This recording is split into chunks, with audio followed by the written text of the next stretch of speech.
అయితే గురూజీ చాలా చోట్ల అమ్మవారికి గోల్డ్ పెడతారు ఈ నవరాత్రుల్లో. అసలు ఆ గోల్డ్ పెట్టడం అనే ఆచారం వెనుక అర్థం ఏంటి గురూజీ? అంటే అమ్మగారిని గొప్పగా అలంకరించుకున్నాను అనే ఆనందం. హ్మ్. అంటే ఇప్పటికీ కూడా మన ఇంటికి ఎవరైనా వచ్చినప్పుడు కూడండి చక్కని దండలు వేస్తూ ఉంటారు, పెద్ద పెద్ద పువ్వులు ఇస్తుంటారు, గిఫ్ట్లు ఇస్తుంటారు. హ్మ్. ఇవన్నీ ఏంటంటే మనం బాగా జరుపుకున్నాం అన్న ఒక సంతృప్తి కోసం. ఓకే. అదేవిధంగా గోల్డ్ని కూడా అమ్మగారికి అలాగా అలంకరించడం వల్ల దట్టు ఆడవారు కనుక హ్మ్. అలంకరణకి బాగా ఇష్టపడతారు కనుక ఆ చక్కని దండలు అవి వేస్తూ ఉంటారు. ఓకే. సో తల్లి పాజిటివ్గానే తీసుకుంటుంది. అలాగని స్పెషల్ ఏమి ఇవ్వరు. హ్మ్. అంటే వీళ్ళు బాగా చూడడం, వాళ్ళని తక్కువగా చూడడం అన్న ఆలోచన ఉన్నది అమ్మకి. సంతోషిస్తారు. హ్మ్. బాగుందిరా, నీకు ఇచ్చినందుకు నువ్వు మంచి పని చేసావు, మానిచ్చావు, నాకు ఉంచుతావు తీసేసుకుంటావు అయిపోయాక. హ్మ్. ఓకే. తీసిపోతాడు కదా. ఓకే. సో అమ్మగారు ఏంటంటే అమ్మకే ఇచ్చేసాను నేను ఇంకా. హ్మ్. చాలామంది గుళ్ళో అమ్మగారి కోసం చేయించానని పెట్టినప్పుడు ఎక్కువగా ఆనందపడతారు. ఓకే. హ్మ్. ఇది నా దగ్గరే ఉంటుందని. ఒకటి ఎందుకు అలాగంటే తన వేసుకుంటుందని కాదు. అవి సాధారణంగా అమ్మగారిని గొప్పగా చూస్తున్నాం అనే అభిప్రాయాన్ని తెలియపరచుకోవడం కోసం చేసిన ఒక విన్యాసం. హ్మ్. కొన్ని సందర్భాల్లో అమ్మగారికి గోల్డ్ పెడుతూ ఉంటారు. హ్మ్. గోల్డ్ అంటే వేళక గోల్డ్. హ్మ్. అవి ఏంటంటే మనకున్న హిస్టరీలోని అమ్మగారు చేతి గోళ్ళతోటి ఈ రాక్షసుని ఇలా పెకల్చడం అన్నది చూపిస్తారు.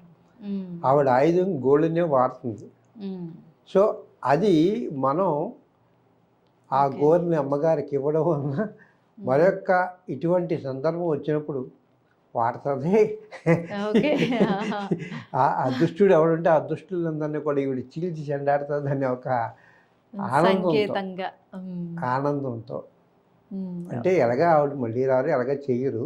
హ్మ్. మనకి ఆనందం ఏంటంటే ఆ గోర్లు అమ్మగారికి ఇవ్వడం వల్ల మనకి ఎప్పుడోకప్పుడు అవి ఉపయోగపడవచ్చు. లేదంటే వీరికి అమ్మగారి దగ్గర గోర్లు ఉన్నాయి కనుక మనం ఇక్కడికి వెళ్ళొద్దు అనే హ్మ్. భయం వాడుకుంటుంది హ్మ్. హ్మ్. అనే సందర్భాన్ని క్రియేట్ చేయడం కోసం గోల్డ్ ఇస్తారు. ఒక సరదా ఘట్టం అన్నమాట ఇదంతా. అంతే. ఓకే. ఆహా! అలాగే ఈ శరన్నవరాత్రుల్లో సమీ చెట్టుని పూజిస్తూ ఉంటారు. సమీ చెట్టుని పూజిస్తే మనం అనుకున్న కోరికలన్నీ కూడా నెరవేరుతాయి అని కూడా చెప్తూ ఉంటారు. అసలు శరన్నవరాత్రులకి సమీ చెట్టుకి ఏంటి సంబంధం గురూజీ? అంటే సెమి చెట్టుకి దగ్గరే ఎక్కువగా అమ్మవారు ఉంటుందన్నది ఒక నమ్మకం. హ్మ్. ఓకేనా. అందుకని ఏంటంటే ఈ సెమి చెట్టుని దగ్గర పెట్టుకుంటే అమ్మగారిని కూడా తీసుకొచ్చేసాము ఇక్కడికి ఓకే. అని ఒక సంతృప్తి కోసం చెప్పేసి పెడతారు తప్ప ఇక వేరే రిజల్ట్ ఏమి ఉండదు. హ్మ్. ఓకే. అంటే సమీ చెట్టుకి మామూలుగా నీళ్లు పోసి ఇలా పూజ ఆ, చేస్తే మంచిది. అంటే ఇంకా అమ్మవారు వస్తారు కదా హ్మ్. అన్న ఒక అభిప్రాయం.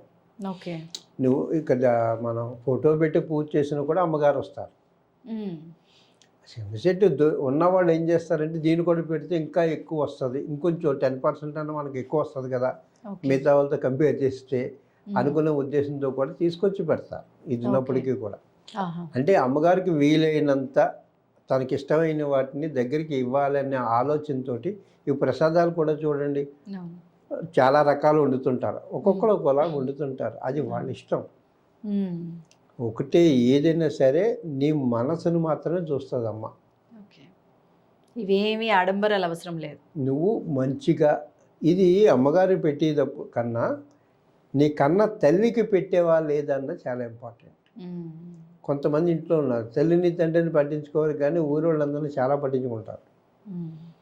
తల్లిదండ్రుల్ని మానేసి నువ్వు ఎంత చేసినా ఫలం ఓకే. రాదు. ఫలం హ్మ్. రాదు. హ్మ్.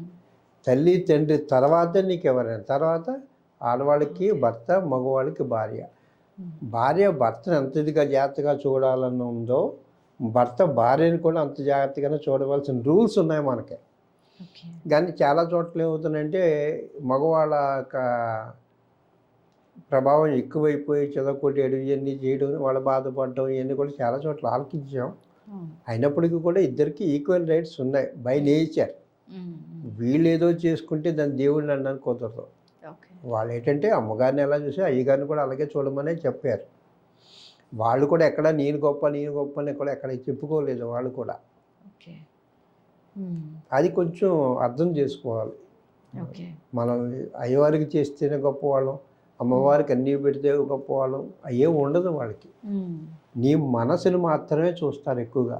మంచి మనసు ఉందా? మాకు కాదురా, వాళ్ళు 2 రోజులు భోజనం చేయకుండా పడుకుని ఏడుస్తున్నాడు, ఆడికి పెట్టలేదు. నువ్వు అక్కడ కదా పెట్టాలి, నాకు కాదు పెట్టాలి. ఆడు నేను ఒకటే కదా. నేను అందరిలోనే ఉన్నాను, ఓకే. నేను అందరిలోనే ఉన్నాను.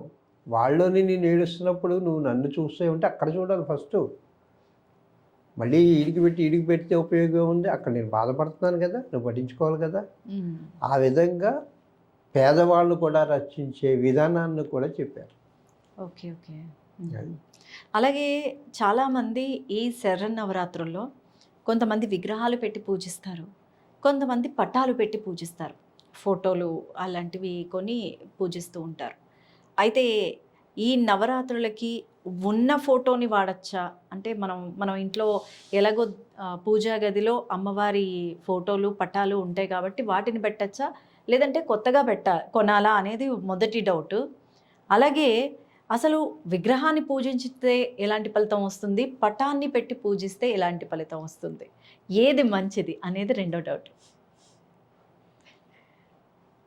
ఇక్కడ విగ్రహాలకి ఫోటోలకి పెద్ద తేడా ఏమి ఉండదండి. కాకపోతే ఏంటంటే విగ్రహ రూపానికి సాధారణంగా ఎనర్జీ క్విక్గా వస్తుంది అన్నది ఒక ప్రాక్టికల్గా కొన్ని ఉన్నాయి, ఎవిడెన్స్లు ఉన్నాయి.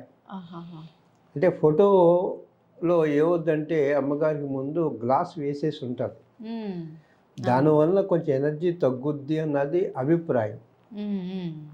కానీ సాధారణంగా ఏంటంటే రెండిటికి ఈక్వల్గానే ఉంటుంది. వీటికన్నా ముఖ్యం ఏంటంటే నీ మనసు, నీ బుద్ధి చాలా ఇంపార్టెంట్. అమ్మవారు లోపల ఉన్నా బయట ఉన్నా నువ్వు పిలిచిన విధానాన్ని బట్టి వాళ్ళు రిజల్ట్ ఇస్తారు. అంచేత మనం ఏ ఫోటో పెట్టుకున్నామన్న దానికన్నా మనసు ఎక్కడ పెట్టామన్నది ఇంపార్టెంట్. అయితే ఇందాక మీరు అంటే విగ్రహ రూపంలో ఎక్కువ శక్తి వస్తుంది అని అంటున్నారు కదా, ఆ విగ్రహం ఎలాంటి విగ్రహం వాడాలి? వెండి విగ్రహమా, లేదంటే ఇత్తడి విగ్రహమా? ఎంత పెద్దది లేదంటే ఎంత చిన్నది వాడాలి ఇంట్లో చేసుకునేవాళ్ళు? ఏ సైజులో వాడాలంటారు? ఇక్కడ సాధారణంగా ఏంటంటే అమ్మవారి విగ్రహం సైజుకి సంబంధం ఏమి ఉండదండి, చిన్న పెద్ద. కాకపోతే ఏంటంటే విగ్రహానికి ఫోటోకి తేడా ఉంటుంది. ఓకే. విగ్రహంలో శక్తి త్వరగా పుడుతుంది. ఫోటోలో ఏమవుద్దంటే అది ఓన్లీ ఫ్రేము పైన గ్లాసు బ్యాక్ ఇంకోటి వేసి క్లోజ్ చేస్తాడు. సో అక్కడ విగ్రహానికి ఉన్నంత శక్తి రాదు. అందుకని విగ్రహాలు కూడా చిన్నవి పెట్టుకుంటే మంచిది. పెద్దవి పెడితే ఏమవుద్దంటే పూనకాలు వచ్చేస్తుంటాయి. ఈ పూజలు చేసే వరకు పూనకాలు వచ్చి మీదకి వచ్చి రకరకాలుగా వాళ్ళు చెప్తూ ఉంటారు. అయితే అలా చేయడం వల్ల లాభం, ఇలా చేయడం లాభం అంటే దేంట్లోనైనా ఒకటే రిజల్ట్. కొంతమంది ఏంటంటే వాళ్ళకి చిన్న విగ్రహాలు అంటే ఏ మాత్రం సైజు ఉండాలి గురుజీ? కనీసం ప్రతి వాళ్ళు ఈ హైట్ ఉండాలండి, బొటన వేలంత హైట్ ఉండాలి. అంటే ఇక్కడి నుంచి మెజర్మెంట్ మ్యాక్సిమం ఇంత సరిపోతుందండి. ఇంత పెట్టకూడదు, చిన్నది ఇంత ఉండాలి.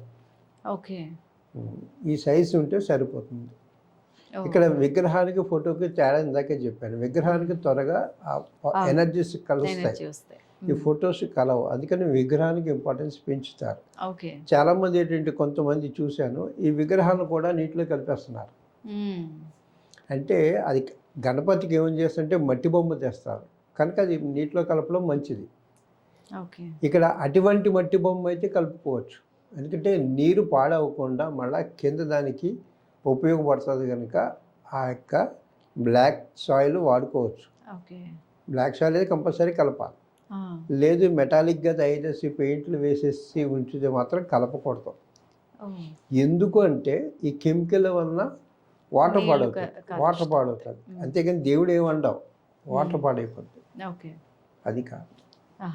ఓకే. అలాగే ఈ నవరాత్రి ఉత్సవాలన్నీ గూడా అంటే నవరాత్రులన్నీ గూడా మహిళలు ఎక్కువగా పాటిస్తూ ఉంటారు. పాటించాలి అని చెప్తుంటారు.